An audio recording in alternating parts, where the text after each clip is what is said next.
Welcome back, everybody, to the League of Legends World Championship, where we're about to jump into Game 4 between the KOO Tigers and KT. Well, as we see KT huddling there, because it looked after that first game like it would be a 2, maybe 3-0 going that way, and then KT just completely fell apart in some parts of the game. I think KT's making it a little bit too hard for themselves in the pick and ban phase. They pick these compositions with very small windows where they have to execute perfectly, otherwise the game kind of runs out for them. We see great scaling from KOO Tigers in every single game. The Fiora always getting out of control and like no response for KT at any point. And so just these super small windows they have to be able to execute properly for, and they're not doing it.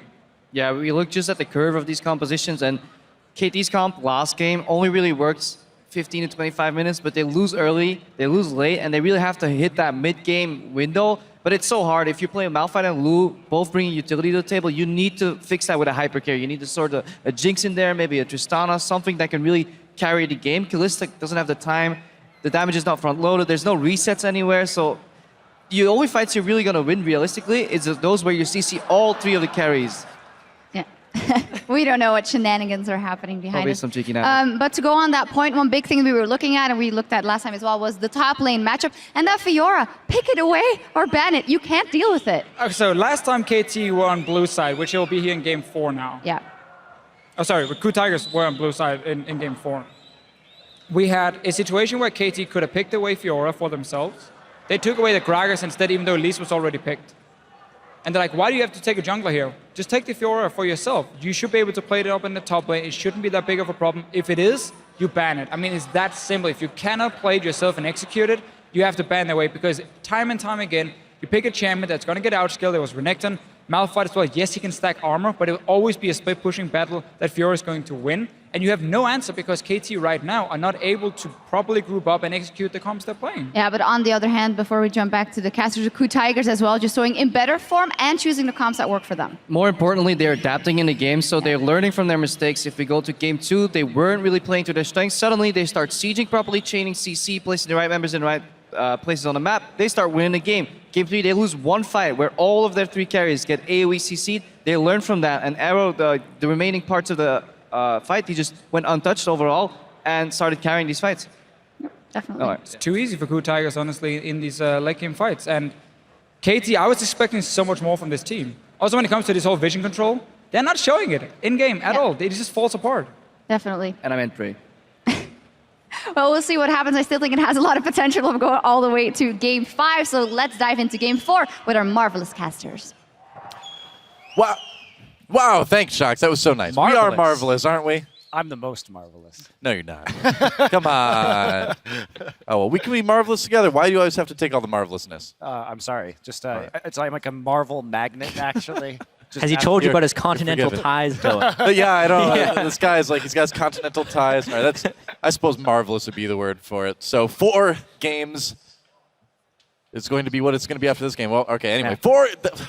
4 is the number. This is like of KT games when they that we are decided to going fight around watch. Dragon last game. I feel less The thing marvelous that never now. happened to KT Dylan. versus KOO game 4. There we go. Right in the picks and bans.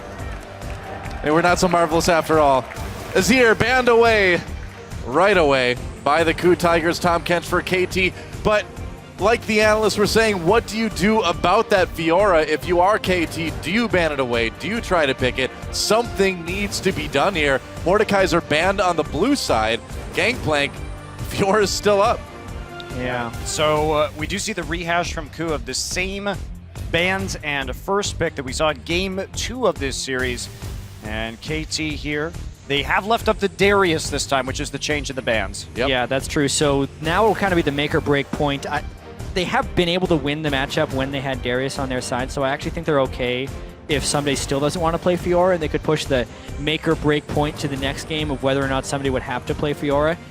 He should be able to do it. It's just a question of whether KT wants to run a squishier top lane champion like Fiora and play into that strategy. They had a bit of a struggle with it in game 1, but we will see. Don't think it's going to be the Blitzcrank pick for KT. Be fun to see. But I think Darius Shen is quite reasonable, and that is what they're going to lock in. So, KOO Tigers weren't able to win against that Darius in game 1 with the Fiora. Will they chance it here in game 4? You know, one thing about KT, if we look back to how they were doing in the group stage, one thing that they did execute very successfully was many globals Yes. in their second game against Origin. So they may try to go back to that strategy where they play the Shen themselves and then try and use that advantage in the late game. Very true. There's the Fiora hovered over by the KOO Tigers right now. I believe that team composition had an Azir in it, which is banned, but they can still get something similar if Nagne is Okay. willing to play Victor in the mid lane. I think Victor would actually be a spectacular takeaway for Nagne right now, but Nagne's never been the best Victor player. Yeah. That's one of the issues. There could be a Twisted Fate or something like that coming in too, depending on what KOO wants to blind pick here. They may go ahead and just take away the Ashe. Wow, you know, when we've seen that in the past between these two teams, Prey just switches right over to Kog'Maw, right over to some other hyper carry. we did say KT was going to have to make a pretty big change in pick ban strategy because it felt like they came on the short side of team comps all 3 games. Yeah. I actually agree here with not taking the Ashe. When the Alistar is already on the table and he can just body block that, use the Unbreakable Will, it does make the picks a lot less attractive, and instead they've got a lot of peel now. The Gragas and Shen combination to go with the Jinx. Yeah, I think the Jinx, I would have wanted to see the Jinx right here. Please do the Jinx. Oh, Jinx, there it is. And Yay. Gragas for score as well. Yeah, specifically because they have a very strong tank line and they have a lot of CC for when Smeb tries to initiate through the flank. I want to see the resetting potential. There's a reason Jinx has been such a highly contested pick throughout Worlds. It's a very team fight focused meta right now. And a lot of squishy targets that are very susceptible to Jinx AoE rockets. I like the pick. You know, we could see something like, well, I guess not Callista Cannon because Alistar's already been taken by KOO, but we could see Ashe, and there's that Victor. Wow, are the KOO Tigers going to try to win one with Draven? I doubt it. Prey. I still have nightmares of the Praven, and I not know. in the way that it strikes fear into my heart. But Just the way that it should strike fear into the KOO fans' hearts. Caitlyn seems reasonable, though. yeah, may go into this matchup again. We've seen it play out once already. It's an enormous amount of poke between Ace in the hole and a long-range Victor laser. Good To really siege. take a big chunk out of Jinx. KOO Tigers have set up an excellent pick and 4-1 split comp again, and that's really what they've been doing very well so far this series. Just take the 4-1 split. Smeb has just consistently delivered on this Fiora, and if you're not going to take it away with him, he's just going to grab it and continue to run it until someone figures out how to stop him. Yeah, this game I will say there are better answers on the side of KT. Darius has shown that he can be an answer to Fiora in the split push game. Also, there's not as much to guard against an initiation when KOO tries to set up a 4-man siege. No event horizon. The Gragas can initiate very well for KT. They can put the Shen on his back for an even larger initiation. And Victor could end up being fairly vulnerable. Well, also, in case there are all of those all-ins, the Shen support able to come and help out now with the Darius Fiora duels in a lot better of a manner. We could see this teleport LeBlanc coming through, of course. Yeah. But the Orianna looking for the team fights. I like the Orianna. I mean, when prefer it too. with the champions like Alistar, like Fiora, when everybody Oh, no. but actually Cassiopeia locked in for Nagne. I actually like the pick here. I know it sounds weird, but this has been one of Nagne's best champions. In the last best of 5, KOO was very insistent on banning the Cassiopeia. It's been one of his best champions. And when we consider synergy with Gragas, Gragas is a champion that will give you a single target that you can really follow up on. Very high damage. And now there are actually 3 high damage sources on this team that can really carve people up.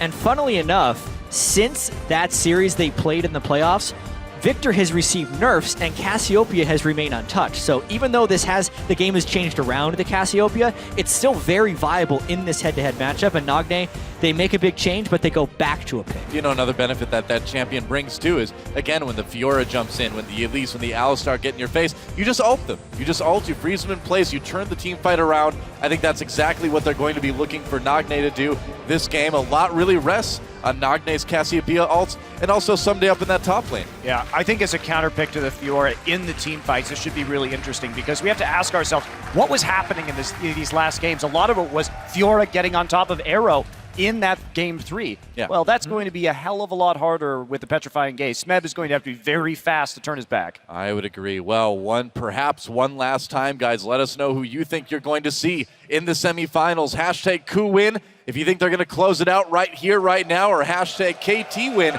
at LOL Esports if you think KT Rolster can tie things up in 4-set game 5 as we move into Summoner's Rift. See if this game, game 4, will be our last game of the day. I still think it could go to distance. KT won game 1 with this Darius pick. Can they do it again when it matters most? Well, specifically the changes KT has made to their team composition. This composition is better suited for the way KOO Tigers is winning. True. Nagne showing some of his flexibility. That is now the 25th unique mid lane champion we've seen at Worlds. Holy cow. Wow. So many unique champions at Worlds this year. And we're only in the quarterfinals now. If you want to be a mid laner, learn 25 specific new champions to have the full pool. Unreal. Wow.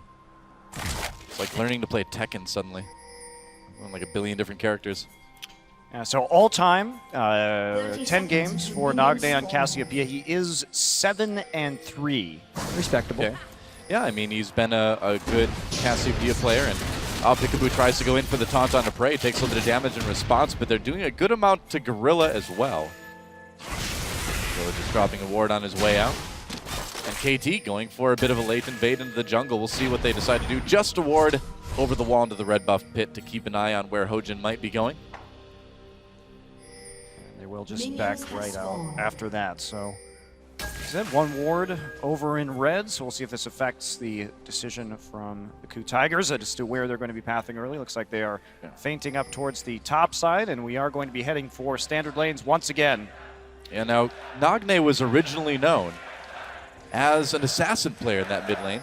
Did have a little bit of trouble adapting to more of the control mage types, but over the course of 2015 especially, I feel like we've seen Nagne really come into his own as a more well-rounded mid laner.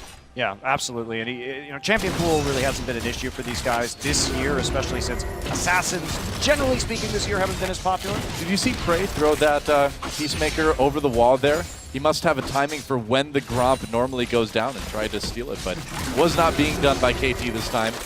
And he's going to miss on a little bit of XP because of it. Kind of a cool idea, though. Nice thought. A lot of times you'll see the support going in to try and harass. Why not send the AD carry for an attempted steal? Caitlyn would be a champion who'd be able to do that, but... Yeah, you can do it without too much danger if you do it like way back there with the tilt-over Peacemaker. Oh, taunt on a Prey. Really not a favorable trade. Yeah, a little bit over-aggressive for Peekaboo. Yeah, he taunted into 5 minions there. Yeah. Does not help. Okay, you can just throw swords to make it up. When Noah and I cosplayed as Shen, we realized how difficult it is to actually unsheath Shen's swords from that. Nearly impossible. You actually can't do that. You need like really a triple-jointed arm. Yeah, you need like an extra elbow to do what Shen does. I mean, you'd really have to be a ninja in order to do that. I don't know, do ninjas have 2 elbows on each arm? It's actually a prerequisite. Is it? Yeah. No wonder you don't see him very often anymore. Who knew? Well, Smeb could be in a bit of trouble here. Might have to burn that threaten flash. the flash body slam. Okay, there we go. And he did. Threatened enough that Smeb used that summoner to get away. All right, but Hojin may have another angle into the enemy jungle as a result of that. Definitely. Going to go right over and take that blue buff. Yeah, this is definitely going to come. The level 2 gank is going to come with a price here. Hojin on top of that blue. And because, so KT had a ward at that red buff, so they knew what side of the jungle KOO started on, so they consciously made this decision. They knew that Hojin should be over on that side of the map at that given time, so it's actually a pretty high price to pay. Hojin coming ahead in the jungle. And now, depending on how greedy Hojin wants to be, he can push score off of his wolves as well if he waits. Tons of pings going down. Yeah, smart by score there to use his smite on the wolf so he can get the scouting. Otherwise, that would have been Hojin coming in towards the back end of that camp.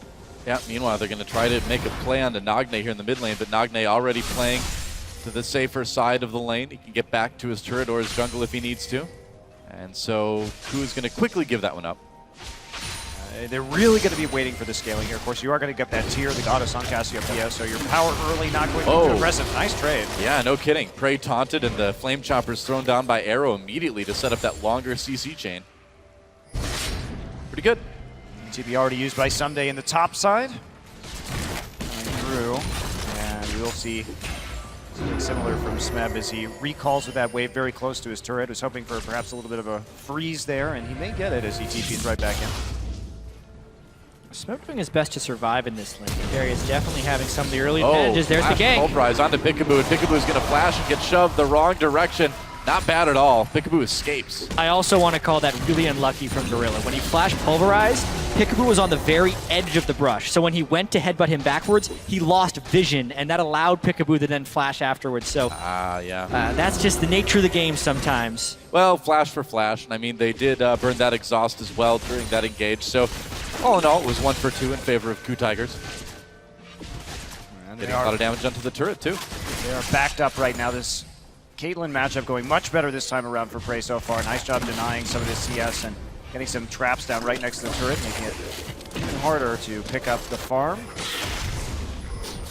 Pretty much.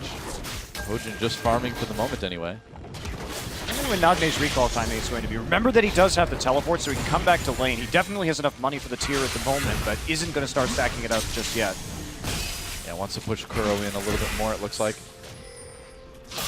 Yeah, this is a really good job early by Nagne. Honestly, I feel like Cassiopeia has a bit of ramp-up time, but he's been able to push Kuro in very successfully. This is why KOO Tigers were so scared of the Cassiopeia in the playoffs in the LCK. I don't think they expected it to come out against it. I know I certainly didn't. Yeah, well, I mean, we were even talking about it. It's just not a champion that we see in the meta very often these days, or really at all. So KT and Nagne kind of going back to an old standard when they really need to keep themselves alive at Worlds.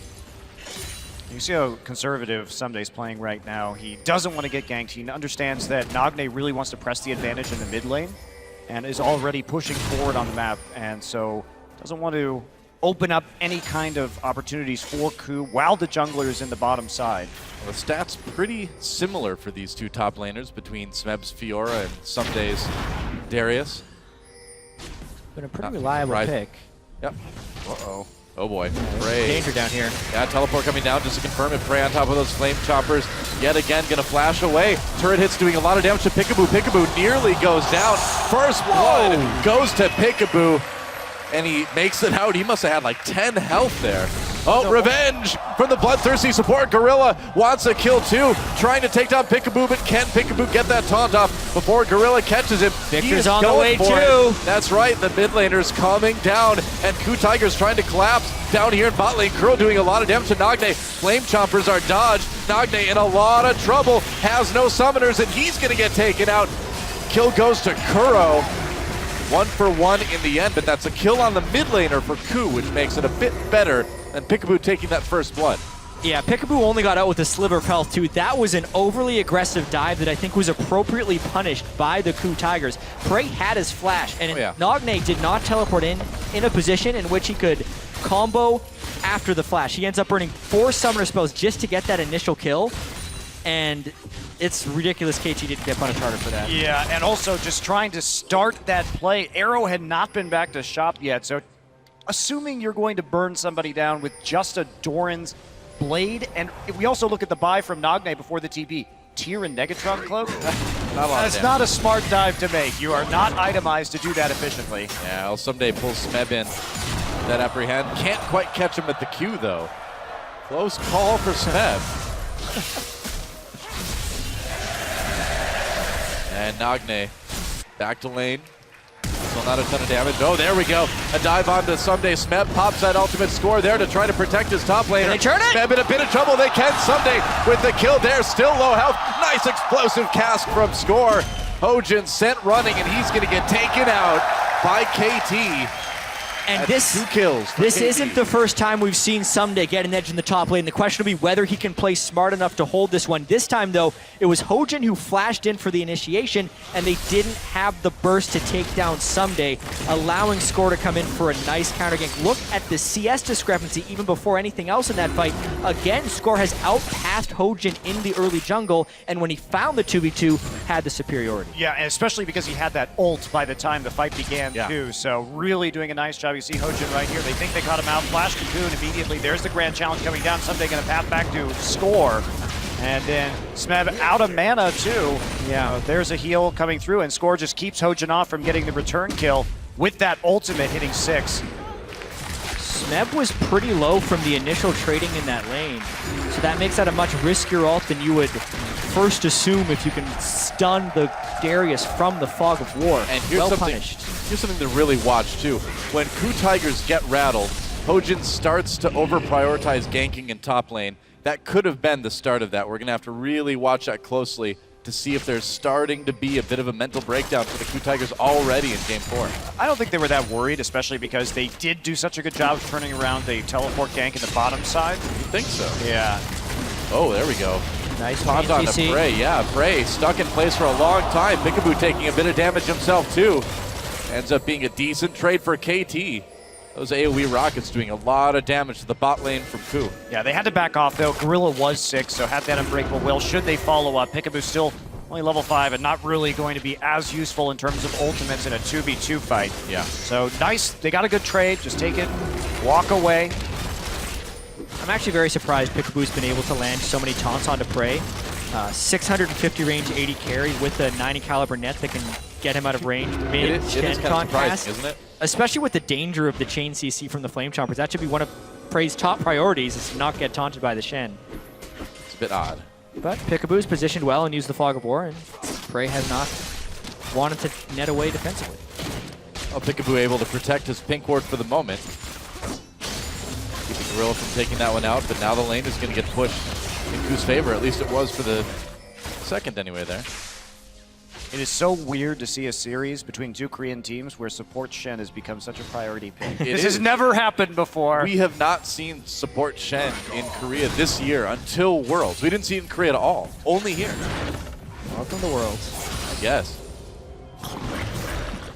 Well, KT is in a really strong position this game.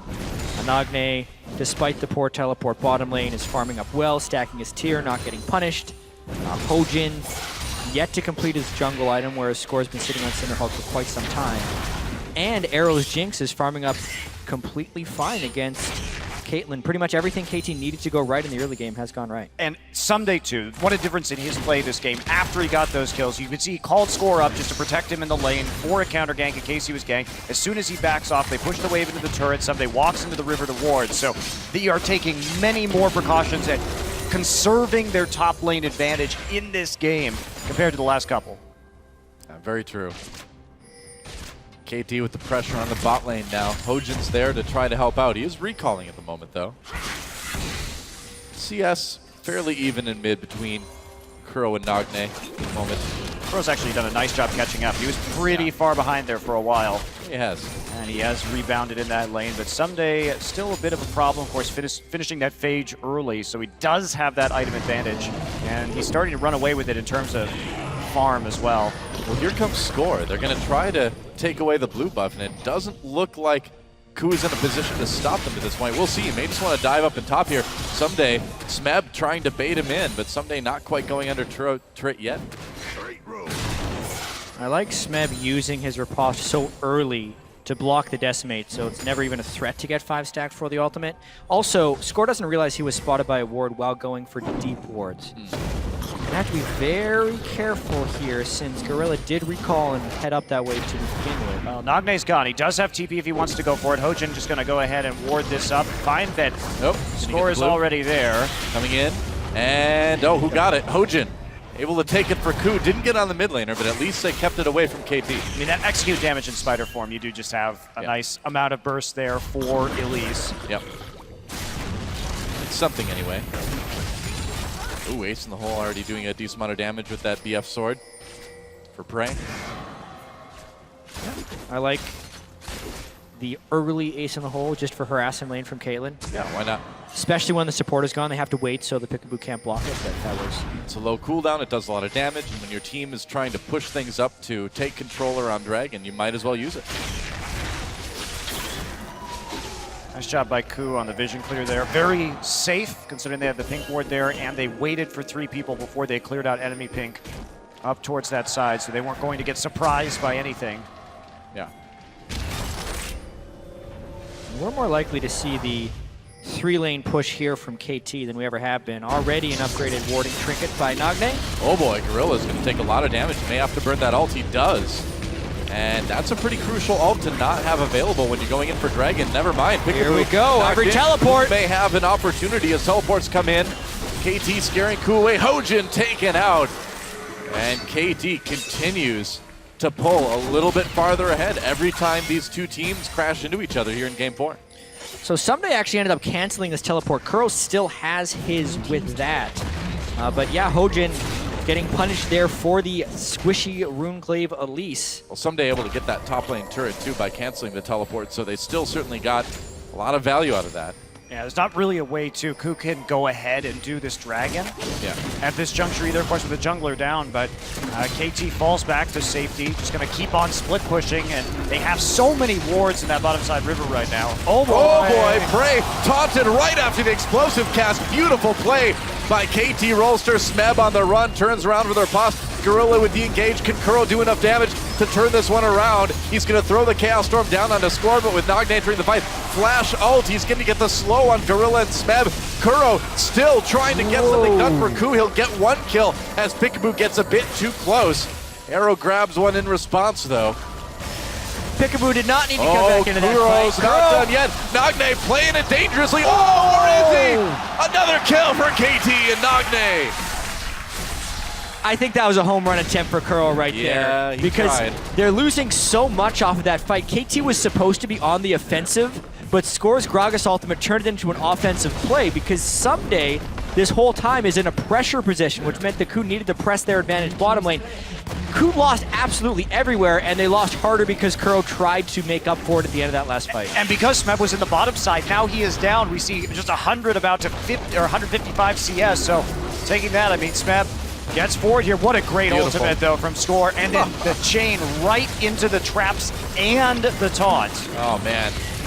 Arrow getting excited on that Jinx.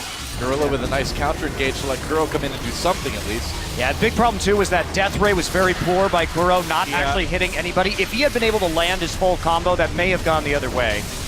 Yeah, unfortunately, Peekaboo flies in at the end, gets bopped by Kuro. Then the very end of this fight is quite interesting because Kuro's got blue buff and level 11, so he's quite strong. Lands a death ray onto both, which gets him greedy, but that's the thing about Victor. You have two spells and then you wait on long cooldowns. Yeah. After he landed those spells, he should have known that he can't finish them with auto attacks and just stayed by the wayside in safety. You're not going to do well against a Cassiopeia that has that consistent damage output as well as the enemy AD carry. A little bit too brave for Kuro there. And that's going to allow KT as well a pretty comfortable blue buff and pretty comfortable lead. 6,000 gold in 17 minutes. Pretty massive lead, actually, when you look at it. Looking early like we're going to be getting that game 5. Oh, boy. Could be. I love Game 5s, chat. It's not blind vision. That Still game 5. KOO's going to be super happy about that. In the Game 5 blind Yeah, pick that's they true. played over in the LCK, true. they played against Ashe, Leona, It's a very and different type of Elise strategy. Right? without bringing Cleanse because they didn't know they were going to be facing up against that level of chain CC. Yeah. KOO also, I feel like they've won picks and bans in 3 out of the 4 games so far. This one, KT had a nice curveball with the nice. Cassio. Oh, what an engage by Score to throw Gorilla and Prey back into the enemy team. Gorilla pops that ultimate, so tanky. It's going to run out, though, and so is his life. Arrow with another kill. Manages to somehow, save Prey, and look at Someday that. is dead in the top side. Looks like Hojin and All right. Smeb teaming up for a kill onto the KT top laner. Looks like we will see a turret trade when everything is said and done. Prey recalling right now, but will just stay back to defend the turret. Yeah, KOO should be able to get this top lane turret before too long. All things considered, that's actually a very good trade for the KOO Tigers, being down 7,000 gold, being able to trade a gank kill plus turret push. It'll stay good as long as they can defend this inner turret, which it looks like they'll be able to. Yeah, and just like that, they've cut the 6,000 deficit down to 4,000. Yeah, the big question is how big is this Cassiopeia going to get, though? Yeah. Because you have a 7,000 gold lead right now, 6,000 now. And the Cassiopeia is only going to get stronger, so Someday decides to dribble his way into a call. Ultimate. So he hides Oh, into nice the wall, positioning. so Oh, wow. he can't get it off. Hiding your vitals, always a smart thing to do At against the Fiora. same time, he hit his vitals, and then Hojin had no problems landing the skill shots on the guess stationary so. areas. Well, Someday was just a hair's breadth away from using his ultimate right there, too. He dived with Yeah. his ult still up. If he hadn't gotten cocooned at that precise moment, so good timing from Hojin. Turned that battle around, but Yep. I love these duels. I love Fiora versus Darius. It's just absolutely hilarious. Definitely is. Yeah, to answer your previous question about how big will Cassiopeia get, though, I feel like Nagne is going to get pretty gargantuan. He's already about 80 mana away from max stacking his Archangel Staff and transforming it into a Seraph's Embrace. I think that's what makes Cassiopeia so dangerous, especially in a matchup against Victor. Oh, taunt on the Gorilla. Peekaboo being that's a a lot of bit damage. brave, though. Yeah, there's a headbutt. Peekaboo could be in a bit of trouble. Teleport's coming in for both sides. Canceled, though, for KT as Peekaboo runs away. And ace in the hole, not enough to finish him off, but here comes Smeb. Grand challenge onto Score. Score's going to try to get away from that blue buff pit. Gorilla comes in to the engage. Score's still in trouble. There's the kill. There's the heal. And Kuro now with a clear line for the damage on the arrow. Can he do a little bit more? And the auto attack gives Kuro the double kill. Someday a bit late to the party. And I think time's out for him. He's going to try it all. Oh, he got with the gravity field. Triple kill for Kuro. Oh, man. I love how Gravity Field freezes animations for the most epic of interruptions. And That was fantastic. it's remarkable how KOO Tigers is coming back from this 6,000 pre-20-minute gold deficit, but it's almost classic KOO Tigers in that sense. Kuro on Victor is starting to take over this game, at least he is attempting to. Smeb was able to proc the appropriate amount of vitals, and KT just reached a little bit too far here. Let's watch this one again. You know, Peekaboo has been making a lot of aggressive plays all game, and here's one that starts off a fight that does not go well for KT. Well, here's the thing. With Score coming in, you see the TP start to fall. I think that KT expected this teleport that we're looking at from Smeb to be canceled, because that's absolutely insane. But considering the cancel from the KT teleport, it was a 5v4 in the end. KOO with the nerves of steel, and you have to make plays like that if you want to get back in the game. Yeah, and then Kuro obviously gets the healing from Smeb. Great gravity field placement around the bend, landing every single skill shot, weaving in his auto attacks. And at this point, Someday was cut off. He's basically just trying to make an escape, but Gorilla lands both of his skills really well, knock him back. That would have been a Kuro kill. Good night, Darius. Insane. He's on fire, literally. The ultimate rejection. At the peak of his jump. Rejected. Well, oh no. Someday you dunk, some days you get dunked. Also, we'll have to get a replay because our replay missed a kill on to Score, which actually gives KOO the window to go and take this dragon. Wow. Which is shockingly going to be the first dragon of the game here at 22 minutes. That has got to be one of the latest dragons we've seen here at Worlds, and KOO getting it. That's a nice big damage boost at this point in the game when people have some items. 6% makes a big difference. Exactly 6% of the difference, I suppose. Think about it. We stopped to analyze that one for just a second. There you go. As I often do. Yeah. Let's watch Score die. Oh boy. He has just no control of his own jungle, and KOO is actually prepping the Baron. So a nice little bait there, knowing that they'd won the fight so substantially, going over to Baron, which necessitates a check. It's early on in the game, so they can't actually kill the Baron. Instead, they just bait the Baron. And that's just a smart strategic play, KOO knowing exactly where to gain their advantages from, even though they still hold a pretty big gold deficit. It goes to show how far behind they were. Well, this is classic KOO Tigers, Jad. Get rocked in the early game, somehow, some way. Make it back in. Pretty much. 6,000 plus gold at like 17 minutes. That should basically be it. I guarantee you right now, KT does not feel like they're 3,000 gold ahead, though. Or 2,000 gold, how it is now. Yeah, I got confirmation, too. That was the latest first dragon at Worlds. Wow. In the tournament to this point. So 22 minutes. Very delayed, but there's been a lot of fighting in this game.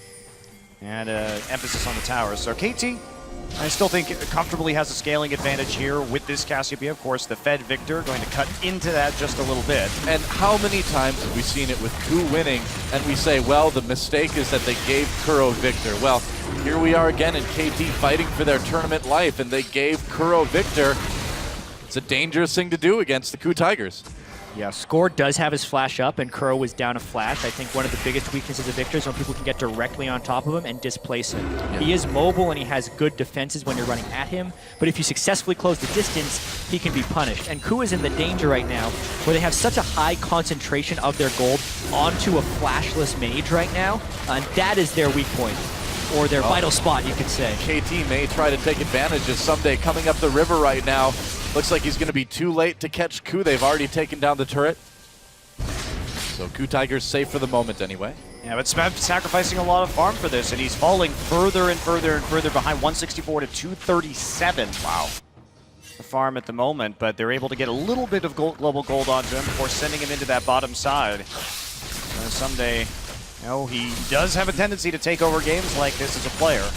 And I think it's very critical for the Fiora to not fall behind, because the team fighting of the Fiora, I think, is much weaker than the team fighting of a Darius when they're even or when Darius is ahead on gold. It's not the same in the other way. All 3 games that Smeb has played so far in Fiora, he's gotten that advantage in the split push, and it's been very key to KOO finding the victories, because he either burns a key summoner during the split push before the team fight or flanks around while they're already ahead. This time Someday has been able to equalize that and actually get an edge.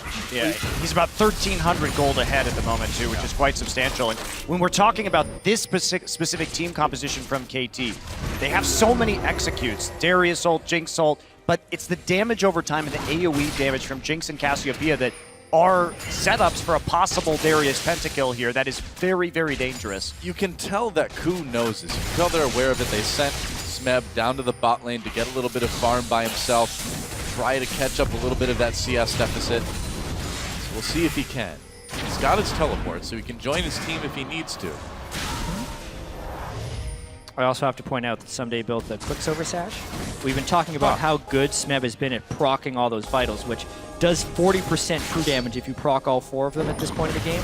But he can just QSS when Fiora ults on him and get rid of that threat. Yeah, very true.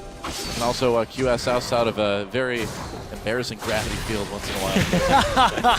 may want to save him for that one. No more stylish poses. No. It was very cool. Oh, Peekaboo blocks the damage that was destined for Arrow with that ace in the hole. An intense moment in the game. It's really a situation where it could go either way. A minute 30 till the next dragon. The second dragon in the game, even though we're about 27 minutes in. Oh, Score getting collapsed on. Arrow's right there, though. Kuro forced to flash away. Peekaboo comes in with that stand united. Kuro gonna get taken out by the Jinx rocket. And now Someday trying to flee here. KT wants to get a fight. Smeb comes in. He's gonna ult Peekaboo and not be able to finish him off. It's a dangerous moment for KOO. Without Kuro, they don't have a whole lot of damage. Oh, they're still hunting, though. There's the QSS. Worked. He got out of that Elise cocoon. Yeah, really made a big difference. Sure Success. did. Wow, that item, worth it. Whoa, KT going for Baron right now with Kuro out of commission. They're going to try a bit if KOO can delay it. It's only 12 seconds until he comes back. Prey taunted Peekaboo. Get him, it's overly aggressive. There's a kill for Prey. Gorilla pops that ult, stays alive. Prey getting some nice angles for damage on the edge of this fight. And Smeb is right there as well, too. KOO a bit. Oh, there they go. They caught Someday. No QSS. No more Darius, and KOO turns to fight around Nagne. Chaos Storm on top of him as he slithers to safety for the moment. I don't think that Baron play is ever going to work for KT. I don't think so either. Teleport up and is up in 10 seconds. KT so close to taking control of this game once again, with Score making a nice catch on a Kuro. I think Score has played fantastically this series, but KT just makes a team-wide mistake with that call to go for Baron. Well, I think it's fine if you want to peel off of the Baron and try and finish up that fight, but KT just didn't do that. Peekaboo went in too early, got chunked out, had to flash out of that engagement, and there wasn't follow-up. So very poorly played here by KT. He got spotted by Prey. That was actually a very nice trinket. Beautiful trinket by Prey. At that point, Peekaboo would need to run away because his team was still during the Baron. Smeb also has flank position right here, which makes the retreat even more difficult. And I love the headiness as well of Kuro to buy home guards when he respawned because he knew he needed to close on this fight. Zooms ahead, gets the spells on Nagne and completely pushes him out of the fight. Arrow nearly died to Prey's ultimate that fight too. Now KOO able to take an easy second dragon. And just like that, gold lead for KOO Tigers after being down 6K. Man, these teams are so close every single game, back and forth. But in Game 4, the game that could send the KOO Tigers to the semifinals, they've taken the lead once again. I think that was just a huge error from KT. They knew Kuro's teleport was up and available. And the death timers, I mean, we're still sub 30 minutes into this game, so they're not going to be so long yet. And Kuro has somehow managed to find a 2-level lead on Nagne here, despite having approximately even CS. Yeah. I mean, they've been winning fight after fight, and KOO's What just KOO does. consistently been able to clear minion waves. Not to mention he got slingshot a little bit because KT was ahead on experience and gold, so because he was the lower experience member, he gained more experience for the kills, and KT honestly just hasn't killed them back since there's been no turning back since this game started to reverse. You know, now Smeb is down a lot on CS, but he's got enough items that he is relevant. And look at this, 2 turrets, just like that, already with this Baron buff from the KOO Tigers. And Smeb trying to make a play on to Someday here. This is brave. Gorilla can't protect him with Arrow auto-attacking him from over the wall, and Smeb has to back away. Whoa, Smeb Blocks pops the the ult. ultimate. It is just not Sunday's day. Whoa, no it is not. And now the inhibitor in a lot of trouble. KOO Tigers have broke open the door of KT's base. Yeah, this is really an amazing comeback by KOO Tigers in this game. He reposted that ultimate. That was awesome. I mean, I've been so impressed. Smeb looked a bit shaky in game 1, but ever since then on this Fiora, it's been really quite impressive. Yeah, KT needs to make a play right now if they want to save this inhibitor, if they want to save their game. I don't know if they can, though. That cannon minion's doing damage. Someday gets jumped on. Oh, They're trying to make a play there. Chaos Storm not doing enough. They get the inhibitor. They get Peekaboo, and they can just back away. No need to put any more pressure on. They got what they came for and more. This could be KOO moving on to the semifinals. If this Certainly happened, could. it would actually be one team from every group moving on to the semifinals. Wow. Well, that's great. And coming into this, you know, a lot of people, myself included, were predicting KT. It's not over yet, but KOO bringing some stuff we were not expecting. Let's watch that fight again. Smeb.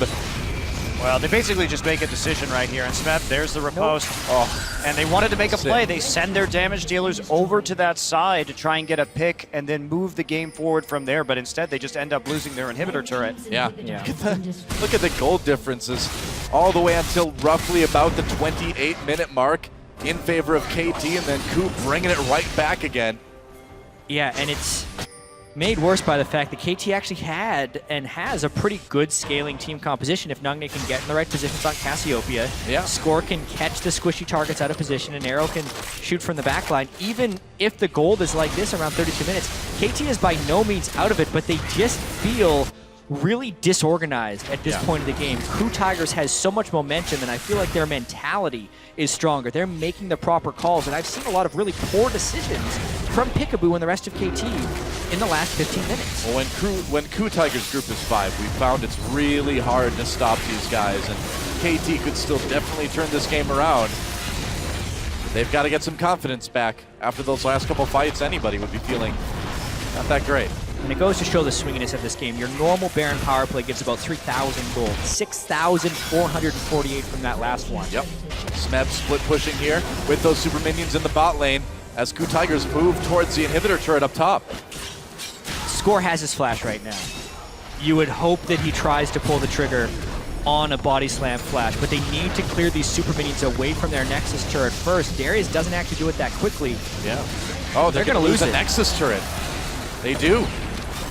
Great pressure that they wanted just to have Peekaboo in that bottom side trying to run interference, but Smeb goes down there in the 4-1 split, working wonders once again for KOO. So KOO's going to back away. A minute 40 until that next dragon comes back. They're going to find Prey, though. Uh-oh. Could be an opportunity, but nope. Prey able to net his way to safety. I'd call that a net win for KOO Tigers. Don't worry, I'm going back to 3 after today. Gotta shove the bad jokes in Get there on while the you plane can. as fast as I can. I gotta get out of here. Yep. Oh, Score finds some KOO Tigers players. KOO trying to find time to recall and buy some items. They're able to do it. Minute until the next dragon. Look at the vision control right now from the KOO Tigers. It is just so complete around that Baron. They have absolute information about what is happening in the enemy jungle, and that's going to be very useful when some of these objectives start to pop in about a minute. They should be very comfortable, and KOO looking like it'll be a pretty easy closure to this game, barring some sort of catastrophic team fight that KT can engineer. Yeah, especially Nagne yet to hit his death cap. Because of the way Cassiopeia works as well, he's been slowly stacking up the aspect of the Serpent. He's at 420 stacks. At 500, of course, he gets a bonus 40% of ability power. It's a lot. And then the death cap would make it so much. So he would go from about 500 to 1,000 AP if this game does stretch to 40 minutes. So there actually is still some stalling KT can do if they stop the relentlessness of the KOO Tigers so far. Well, they definitely know that. Who knows it too? It's still a very tense game between these two teams. That 5K gold lead at this point in the game doesn't mean a whole lot. Who's going to get this next Baron, though?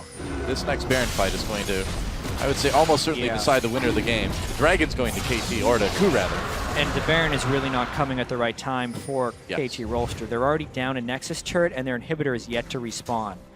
They can't commit people down to that Baron area, and I don't even know if they want to, because a 5-on-5 fight at this point, before Cassiopeia hits that late-game form, is not very ideal. Like, this actually is a Baron you might need to give up 100%.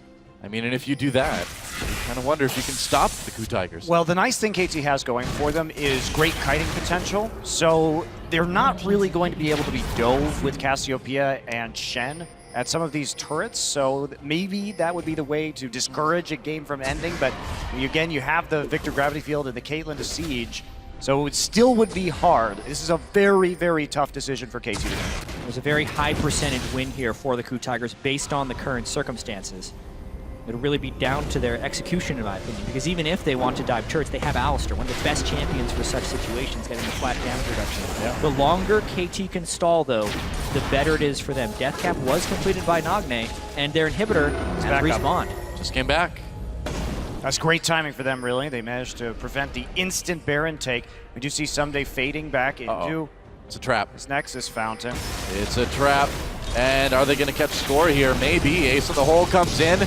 They get him with the cocoon. Score could be going down. Tries to make it out. Looks like he'll barely live. They used a lot on that, though. They're going to go on to the Baron immediately. Wow, okay, with score so low, they think they're safe to take it. Gorilla in the back lines hasn't used his ultimate yet, so that Alistar is still very tanky. KT, this is their season. This is their year on the line, and the KOO Tigers get the Baron. KOO backing away. Someday trying to make a play with Darius, trying to get the resets. He can't. Prey with the kill, and with Someday out of the way, KT's worlds may be over. That was such a well-executed Baron by the KOO Tigers. They had the wards around when as soon as they saw score, immediately dumped the damage on him so he would have a very hard time actually contesting that Baron, and then kept the pressure on Gorilla on the outside, never letting him even get a chance for a steal, and forcing the... Smeb onto Peekaboo, a lot of damage done there. He's going to use the ultimate even through the exhaust. Gorilla comes in to try to support his top laner. Score takes a dirt nap, and Kuro takes a lot of damage, but they're going to send Nagne back towards the base as well as they take out another inhibitor. KOO low health, but they are taking apart KT's base, going for another one. I think it might be time to go back after this. We'll see if they decide they can end it. See Smeb right there, mouth moving. He is the main shot caller for the KOO Tigers. So they are just going to back off, take the Baron, take the two inhibitors that they managed to get. KT stays alive for just a little bit longer. Man, I mean, it is about as close as it can possibly get with the picks that KOO have been making here. Yeah, KOO, just a continuous play of success right there, I'd have to say. Peekaboo making a lot of unfortunate mistakes. I feel like the taunt at the very beginning of that Baron fight on an Alistar where he extended his flash would have been wondrous if he could have joined Someday in that fight on the inside. And then as far as the double inhib taking, that's about as best the KT could have hoped for. It's lucky that the game actually isn't over. If Arrow dies, though, I think the game is over. Smeb trying to find him. Gorilla's right there. Arrow taking a lot of damage. Gorilla comes in. Score trying to save his AD carry. Pushes Gorilla back into him, though. Turret doing damage to Alistar. Peekaboo gets the taunt. Gorilla could be in trouble. Has to use that ultimate to stay alive, but he can't. Arrow with a kill, and KT may have found an opportunity, but there are so many super minions coming into the base. Does KOO even need Gorilla to be alive right now? Well, the minions aren't there quite yet, so KT wants to hold this a bit longer, but there it goes. They're going in. They want to fight the 4v5. Smeb at about half health. This may be a bit too dangerous, but KOO, they see victory right in front of them. They see a dead inhibitor as well. That's all three inhibitors down now. KT in a bit of trouble. They're going to send Smeb to push up this bottom lane. Hey, dueling with Someday. Gotta be careful there. I wouldn't want to duel with a Darius, especially at this point in the game. That Nexus turret getting a bit low as Score comes from the side. Peekaboo there as well. Score gets taken down. A kill for Kuro. And KOO with that kill may have done it. The Nexus is exposed. And in summer season, it was KT Rolster, but KOO with a chance at revenge in just 4 games this time. And there it is. KOO Tigers go to the semifinals. Wow, coming second place out of their group, too, behind the Flash Wolves. Come in here and deliver a vintage KOO Tigers performance, playing from behind, showing the strength of their team fighting and shot calling, and these guys are elated. KOO really stepped it up in this series. Smeb in particular, even when he was behind in lane, he had the strength in team fighting, the right pick potential. Kuro went back on the old picks and Victor. Prey had successful ultimates in these team fights and had good positioning. Really, it was a team effort, but on the back of Smeb. You know, since the spring season, since what happened at IM Katowice, people have been asking, can the KOO Tigers perform on the international stage? I would say this is a resounding yes, as KOO Tigers are moving on to the semifinals. What a series. Yeah, very nicely played. And we look at KT's bans in this series. Veigar, Kennen, Tom Kench. These are bans that are now necessary against the KOO Tigers. We've seen what Gorilla can do on Tom Kench. Yeah. We know they can flex the Kennen very well. The Veigar has become a threat with their siege compositions. So KOO has such a wide array of strategies at their disposal right now. They've shown quite a bit. Yeah, and despite, you know, the follies in the early game, still coming back with a strong late game. And KT Rolster, you know, this is not the end of the season that they wanted, of course, wanted to make it farther than the quarterfinals. A successful year. You know, it was a big season of turmoil in Korea with so many players going to China. KT had to kind of pick up the pieces when Peekaboo came in, turned this team around, got them to Worlds, and played well in the group stages. Thought it'd go a little bit farther, but still a respectable year for that organization. Yeah, and I feel pretty bad for Score in this one because I think he played amazingly He did play in pretty great. much all the early and mid games, but the team itself just didn't seem to quite click.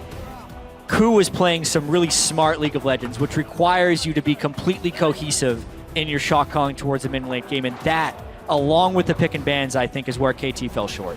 Yeah, how about that? KOO Tigers, a team made up of players that were essentially rejected from other teams and players that had been formally retired. I mean, coming back, it's an interesting story to see. Prey especially took like a year off, and he's coming back, playing like this, going to the semifinals at Worlds. Amazing stuff. His second World semifinals, in fact, That's right. after being on Najin Black Sword. It actually was, you know, a battle between Nagne and Prey, two of those old Najin Sword players that made the semis and lost to SKT in Season 3. But I want to talk about Smeb. This guy has been absolutely amazing. To talk about his development as a player, sure, the exodus happens. A lot of these players leave. He was on Incredible Miracle, looking very poor at times. Yeah. But my God, has he gotten better and really, really improved this year. Yeah.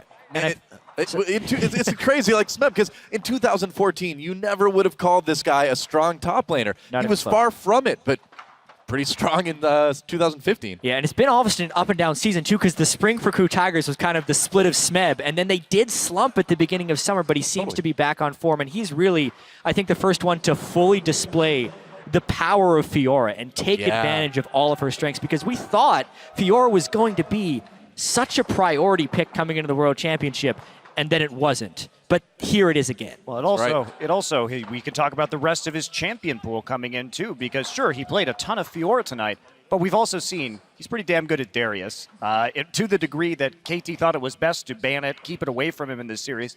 He's a Riven Pentakill. He had one this summer, so he's able to play so many different carry top laners at the elite level at the moment that it should be quite interesting to see him go up against Huni in the semifinals. I can't wait to hear what he has to say in our interview in a few minutes here. It's going to be cool, but that Fiora is going to be nearly a must ban for anyone facing the KOO Tigers from here on out. At this point, there's a lot of things that are nearly must ban because they've shown excellence on so many of the meta picks. And I think KOO answered a lot of questions tonight as well.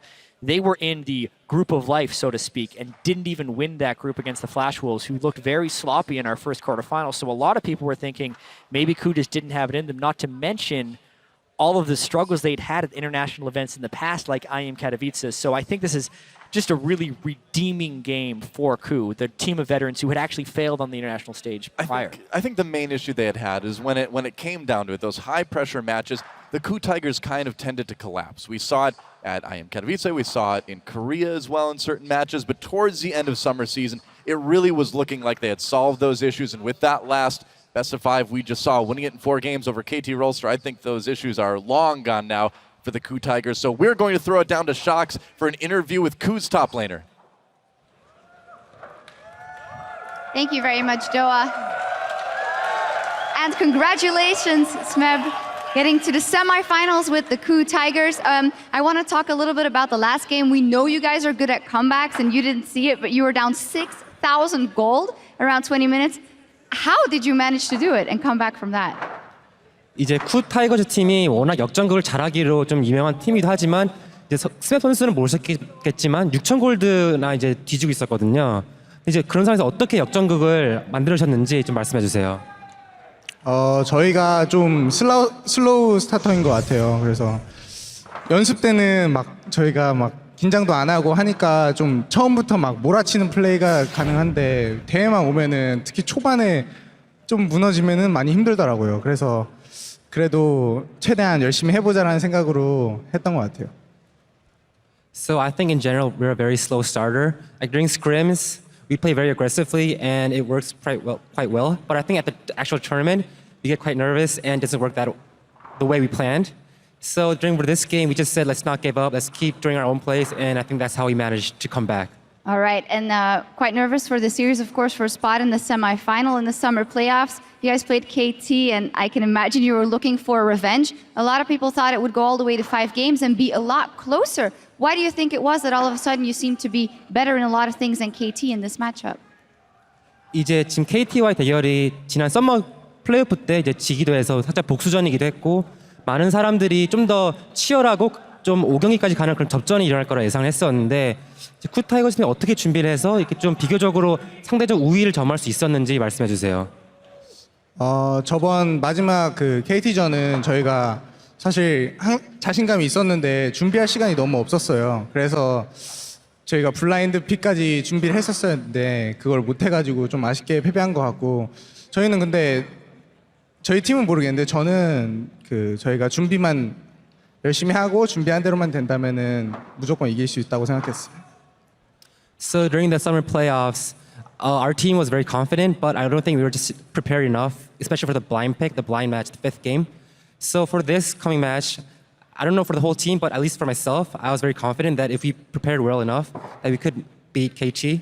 And I think it went well according to the plan. According to the plan, I think if there was a blind pick here, you would have probably picked Fiora. 4 games on her in this one. Tell me about the champion and how you experienced playing her. Is it the combination Smeb plus Fiora that is so destructive? Because you had a fantastic set. 그 이제 피오라로 되게 4경기 내내 엄청난 활약을 보여주셨는데 이제 스맵 선수와 피오라가 어떠한 그 좀 작용하는 것이 있길래 이렇게 잘하셨는지 피오라로 피오라 픽에 대해서 설명해 주세요. 사실 그 탑에서 이렇게 패치가 많이 바뀌면서 뭐 다리우스나 피오라 같은 챔프가 많이 나왔잖아요. 그래서 좀 연습을 하던 도중에 전 다리우스가 최고라고 생각했어요. 그래서 다리우스만 연습했는데 이게 연습 때 보니까 피오라도 괜찮은 거예요. 그래서 제 스타일에도 좀 맞는 것 같고 그래서 연습하게 됐어요. So after the Juggernaut patch at the 5.18, at first I thought Darius was the best pick, but then after practicing Fiora a couple games, I thought Fiora better fit my own style. So that's how I got to play it a lot during this series. Yeah, and you guys are very good on it. That will possibly be a very interesting pick in the next round. Semi-final versus, of course, Fnatic. What a matchup. And Huni said in an OGN interview yesterday that he was very much looking forward to playing you. He's also said that he wants to prove that he's the best top laner in the entire tournament. What can you tell me about that matchup versus Huni?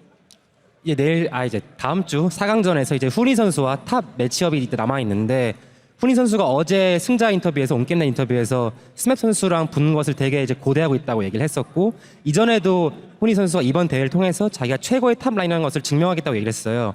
그거에 대해서 어떻게 생각하시나요? 사실 저도 푸나틱과의 대결을 정말 이렇게 기대하고 있고요. 후니 선수도 정말 좋은 모습 많이 보여주는데 패기는 좋은데 아직 노련함이 좀 적지 않나 싶어서 제가 잘 이길 수 있을 것 같아요. I'm also very looking forward playing against Fnatic at the semifinals, and I do admit that Huni's a very good player, and he has that confidence, but I think he lacks experience, so I think I could beat him. All right, well, it's going to be a fantastic matchup overall. Thank you so much, and congratulations, Smeb and the KOO Tigers in the semifinal. For us, we're going to go back to our guys at the analyst desk.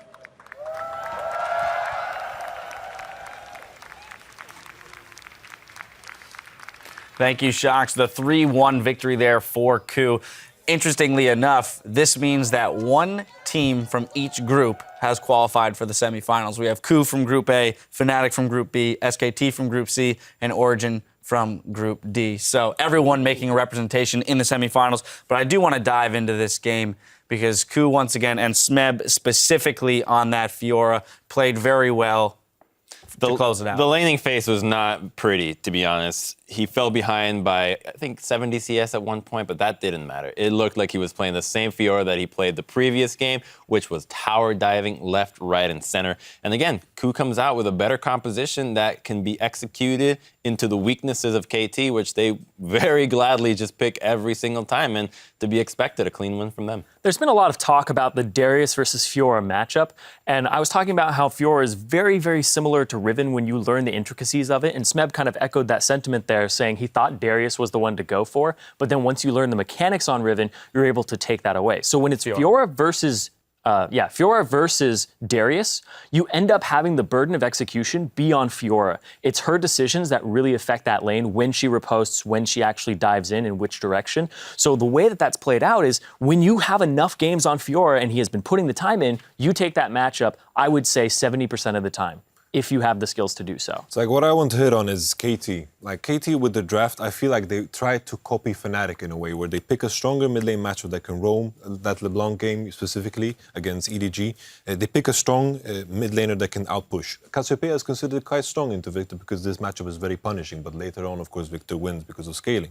And then you have this top lane matchup that Score always kind of figures out for them. But the missing piece that they didn't pick up while they were looking at Fnatic was their AD carries that they always pick is in the shape of Sivir, Kennen. Sure, they played some Jinx yesterday as well, but it didn't really set them up to enable this pressure that came from these other lanes. The Jinx, sure, it works into the late game, but you're not going to win in the late game anyway. So just try to play on the pressure that you have, which came from the early game, from the mid and the top. To transition that into bottom, pick a cannon and pressure that. Yeah, not only were KT's drafts just a little strange every time, they were lacking engage. They were getting early leads, but they didn't have a way to really push that lead and force their will onto their opponent. Exactly. And they were kind of waiting for them to do things. But aside from that, we saw Peekaboo making some very odd decisions, getting caught out, taunting into one person, and then just really not having the perfect setup. It seemed like some frustration there that they couldn't close games out, that they had advantages and they needed these fights. But then also, you look at Nagne. He's usually giving so much damage later on, but this was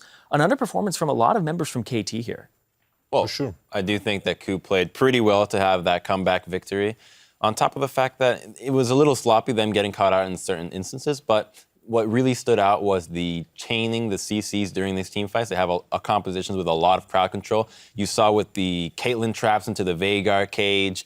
You have the headbutt pulverized, and I think the only one that was remotely botched was one in the bot lane with a gank on with Elise and Alistar. But besides that, the chaining of crowd control with Victor on top of that, I mean, the Victor was just stellar.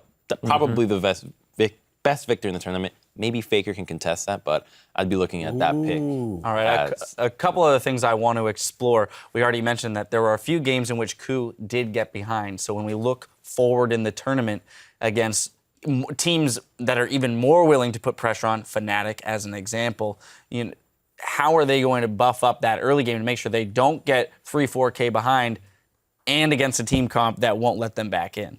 I think it comes down to the jungling.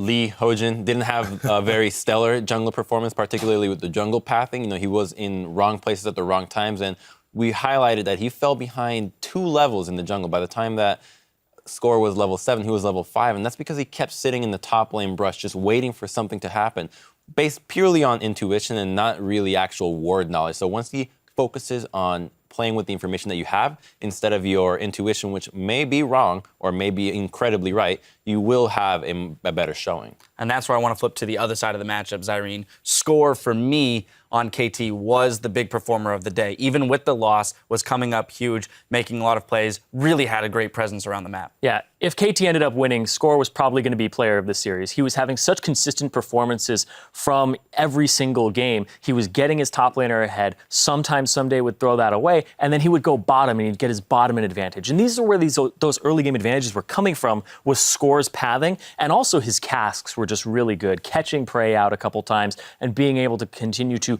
keep that momentum up. Some nice steals in the first few games on objectives, but then it just didn't seem to have the same type of impact because he had to be like an S++, which does not exist in order to be able to carry his team through a lot of these games. I feel like Hojin was like the bigger downfall when it comes to KOO Tigers. Like first, when I heard of Hojin, I was like, oh, they replaced Lee, finally. And then Zyrene told me, like at the start of this tournament, Lee is actually just Hojin Renekton. It's the same guy. And then when I saw him in these games, like the things that Lee used to do, like these inconsistent patterns, they came back and I got worried for a second. And seeing that like against a team like Fnatic in the future, Reignover is pretty consistent in his patterns. He's going for that top lane gank and he always has a plan. So I'm kind of worried in that particular matchup. That is what is exposed for KOO Tigers. I'm also very worried about that matchup because both of these jungle pools, you can pinch these jungle pools. Whoever gets Elise in this matchup has a huge advantage. And I wouldn't be surprised if you're seeing Rek'Sai and Elise bans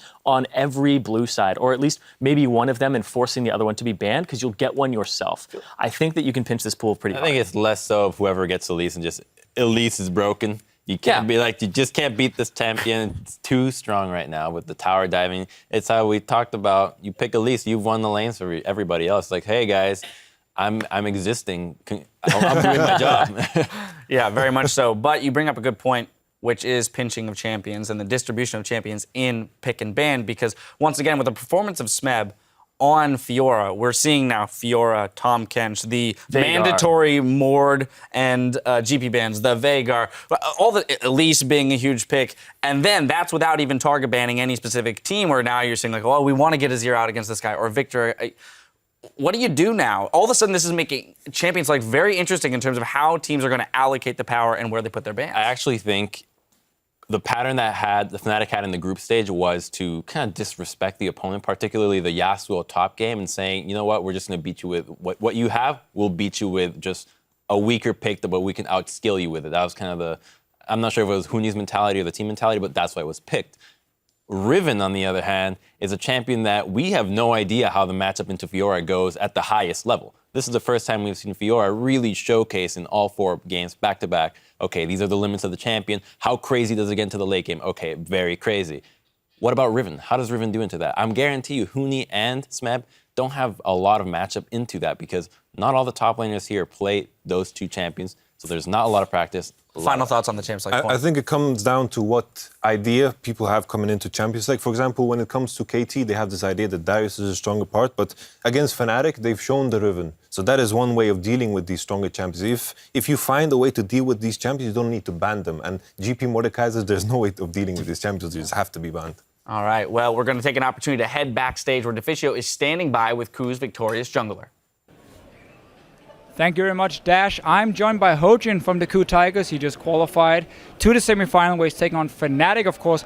My first question is, back at IM Katowice, you guys didn't have a great performance. Now you're top 4 in the world all of a sudden. What has changed for the KOO Tigers compared to back then at IM Katowice? 호진 선수 우선 4강 진출을 축하드리고요. 이제 KOO 타이거즈가 IM전 때는 이제 살짝 안 좋은 모습을 보여주셨는데 이번에 완전 다른 모습으로 롤드컵 이제 상위 4개 팀에 지금 들어갔습니다. 근데 그 당시 KOO 타이거즈랑 지금 KOO 타이거즈랑 어떻게 달라졌는지 좀 설명해 주세요. 저희가 항상 저희 팀의 원동력이 뭐냐, 강함의 원동력이 뭐냐고 물으면 저희는 항상 이 친구 같은 가족 같은 그런 분위기라고 말하거든요. 근데 그 분위기가 저희를 약간 좀 쉽게 좀 건방지게도 좀 만들고 이렇게 좀 긴장도 빨리 풀리게 만들어서 아마 그게 좀 패착의 원인이 되었던 것 같아서 저희가 정말 보완하려고 많이 노력해서 이번에 좀 많이 준비했기 때문에 이렇게 여기까지 올 수 있는 게 아닌가 싶어요. So whenever somebody asks what the KOO Tigers' main strength is, we would answer that it's like that friendship and that connection between each other. It's like a family connection. But I think at the IEM tournament, we were a bit too confident and maybe arrogant at some point. So while coming to the World Championship, we tried really hard to fix that problem and play better as a team. Is the friendship you guys have on your team what makes you so good at always getting back in these games? You guys were down 6,000 gold and you managed to claw your way back, and you've done it before. Like, what makes you guys so good at always getting back in the game even if you fall behind early? 쿠타이거스 팀도 워낙 역전을 잘하기로 한 유명한 팀인데 이번 마지막 게임도 6천 골드 이제 좀 뒤쳐져 있었지만 결국 역전해냈습니다. 이 역전 할 수 있는 힘에 대해서 좀 얘기해 주세요.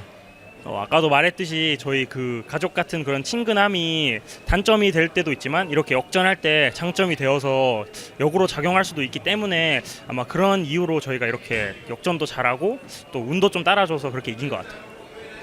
So I think the main reason behind why we're so good at comebacks is, as I said in the previous question, like that connection between our teams, like that faith, leads us to play better even though we're behind, and manage to come back overall. Last question here. Is KOO Tigers right now the best team in the world? 마지막 질문으로 지금 쿠타이거즈가 세계에서 가장 강한 팀이라고 생각되나요? 솔직히 8강 치르기 전에는 저희가 정말 자신감에 차 있었고 그때 이런 질문을 물었더라면 저희가 당연히 저희는 최강의 팀입니다 라고 자신 있게 말할 수 있었는데 지금은 좀 약간 이렇게 탑정글 준비를 많이 했거든요. 근데 약간 이렇게 무너지는 모습을 보여서 자신감을 조금 잃긴 했는데 아마 다시 준비한다면 당연히 다시 말할 수 있을 것 같아요. 저희가 최고라고. So if you asked this question before the quarterfinals, today's match, I would have said, of course, we're the best team in the world. But today's game, I think we prepared the top jungle a lot, but then we struggled quite a bit. So for now, I'm not too confident, but I think we prepare a lot.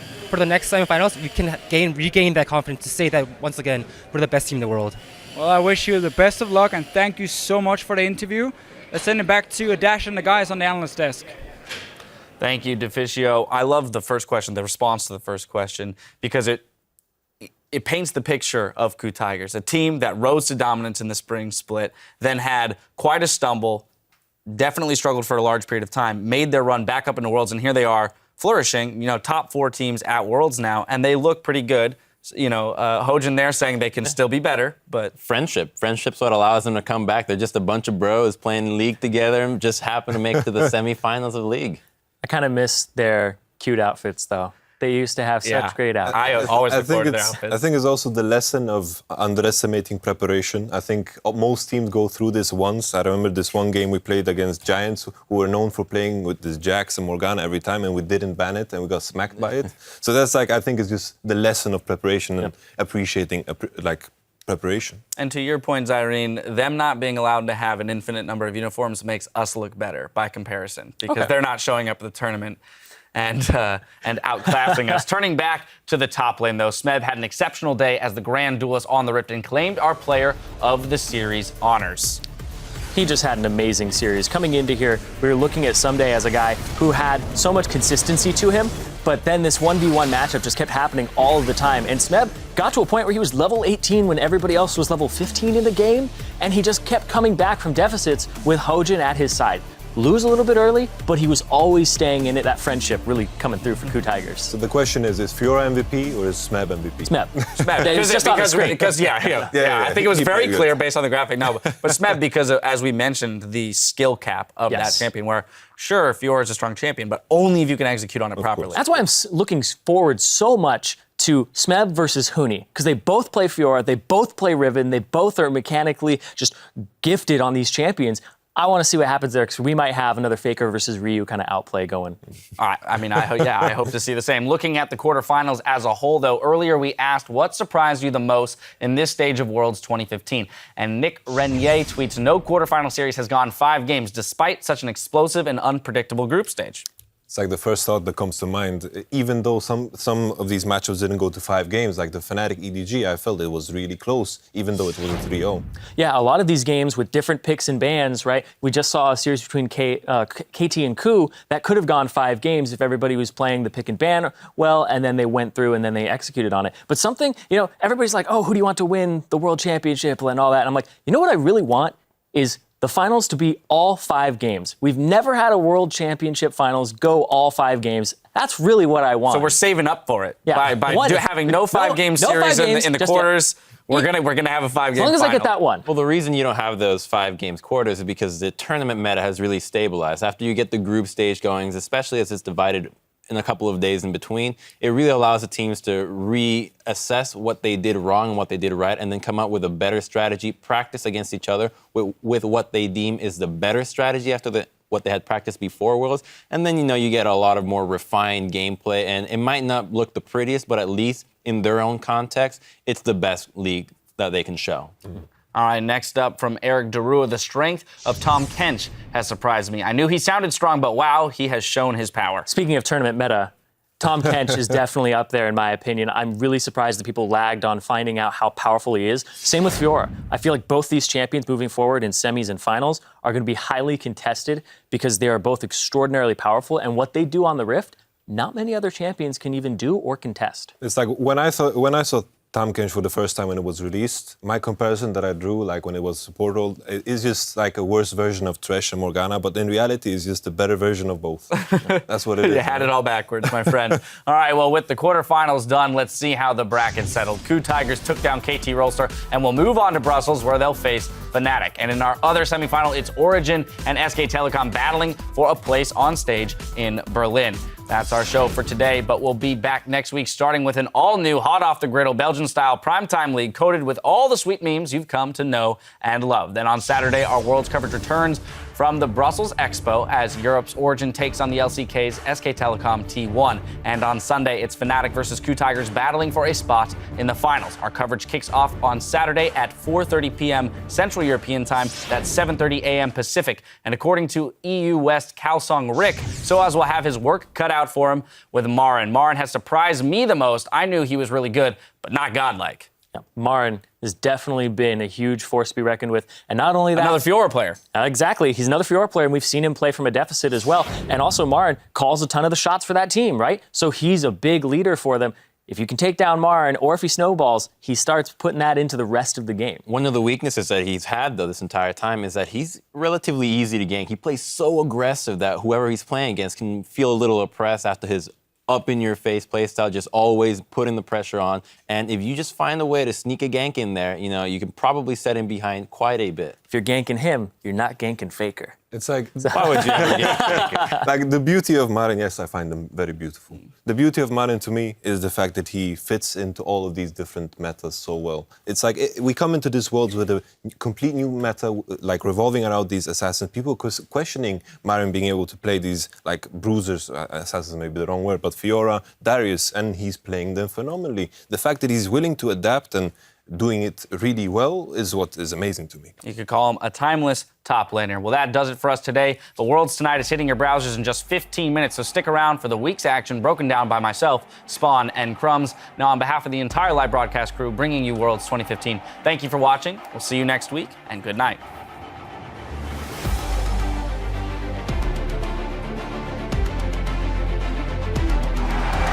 KT versus KOO Tigers. Last time we saw these guys, it was epic, and I expect it will be equally, if not more, epic today. I think they can. The heal was really enough. Sunday pulls him in.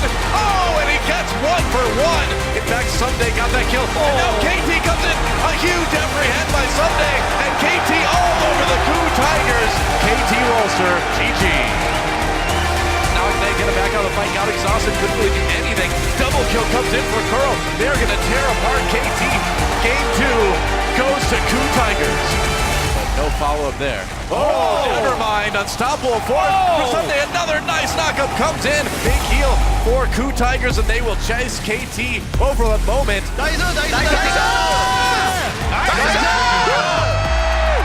KOO Tigers will take a dominating game number 3. Pickaboo did not need to get back into Kuro's not done yet. Nocte playing it dangerously. The double kill someday a bit late to the party, and I think time's out for him. He's going to try those. Oh no! The gravity field.